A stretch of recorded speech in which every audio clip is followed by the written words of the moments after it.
In this eProtocol tutorial, we're going to look at how to create and submit an exemption application.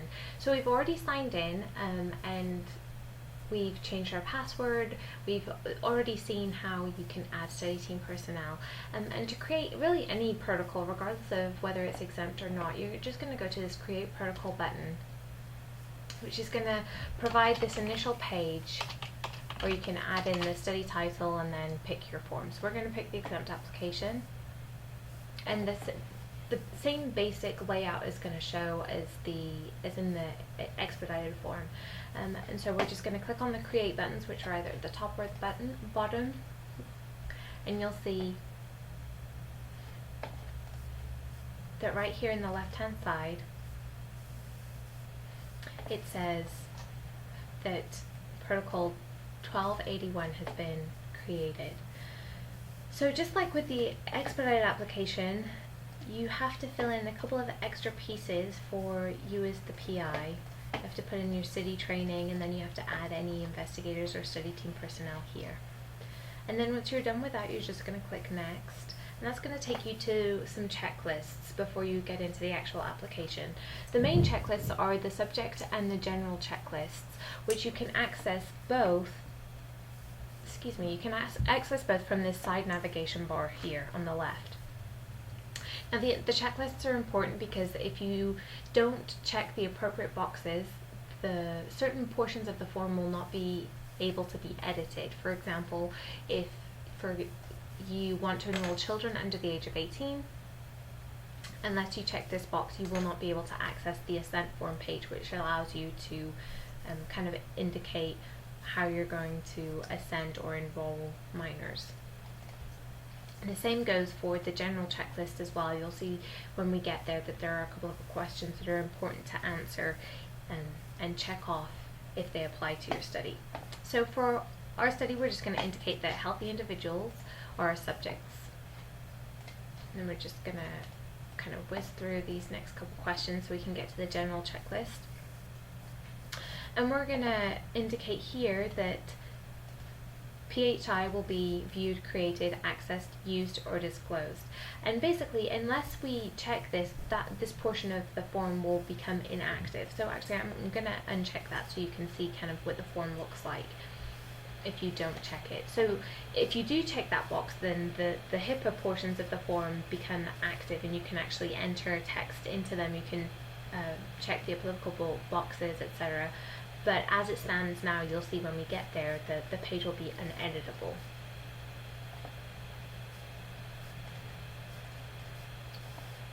Okay, and then funding. Most exempt studies don't require funding, so we're just going to click none.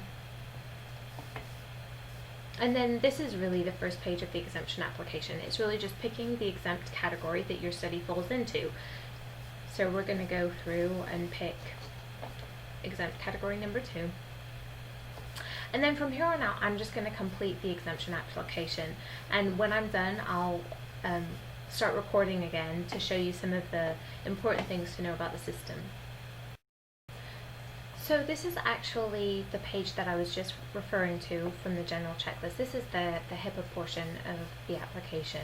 And you can see we did not check that we were going to be collecting or looking at any kind of PHI. And so this portion of the form is inactive. You can see that you can't make any changes, you can't enter any text, etc. So if you get to this part of the form and let's say you were doing a retrospective chart review of medical records, and you get to this portion and you think, oh wow, I can't access that and I need to, more than likely it's because you didn't check off the appropriate things in either the subject or in the general checklists. So we're just going to come through here. There's in attachment sections as well. If you want to upload any flyers or information scripts or surveys, etc. that you'll be using, this would be the place where you would attach them.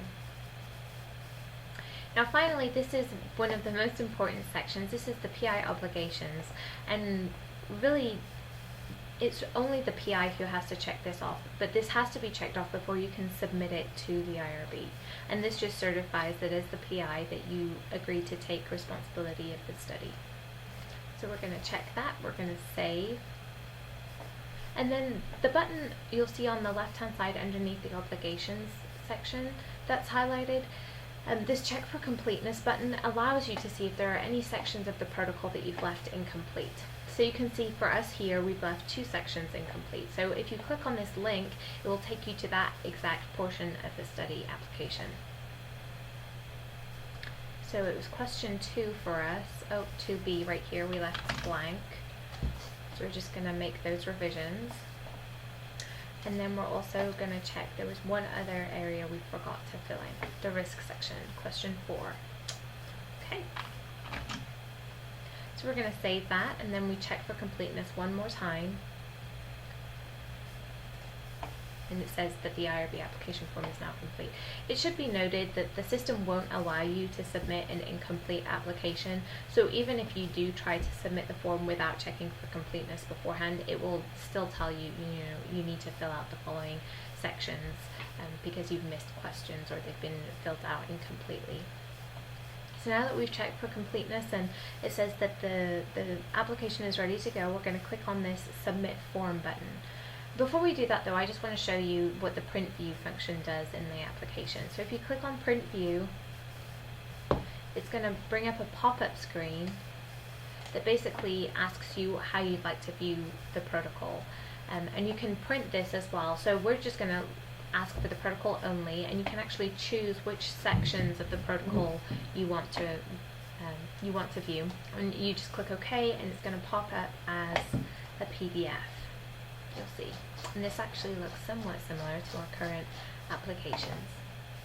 So if you need to print it or you want a hard copy, you can save this to your desktop and you just go to the print view section. So we're ready to submit. We're going to click on Submit Form. It's going to ask us if we would like to submit the protocol, and we just say yes. And this pop-up screen will disappear. Okay. And you'll see 1281 has now gone from yet to be submitted to submitted to the IRB.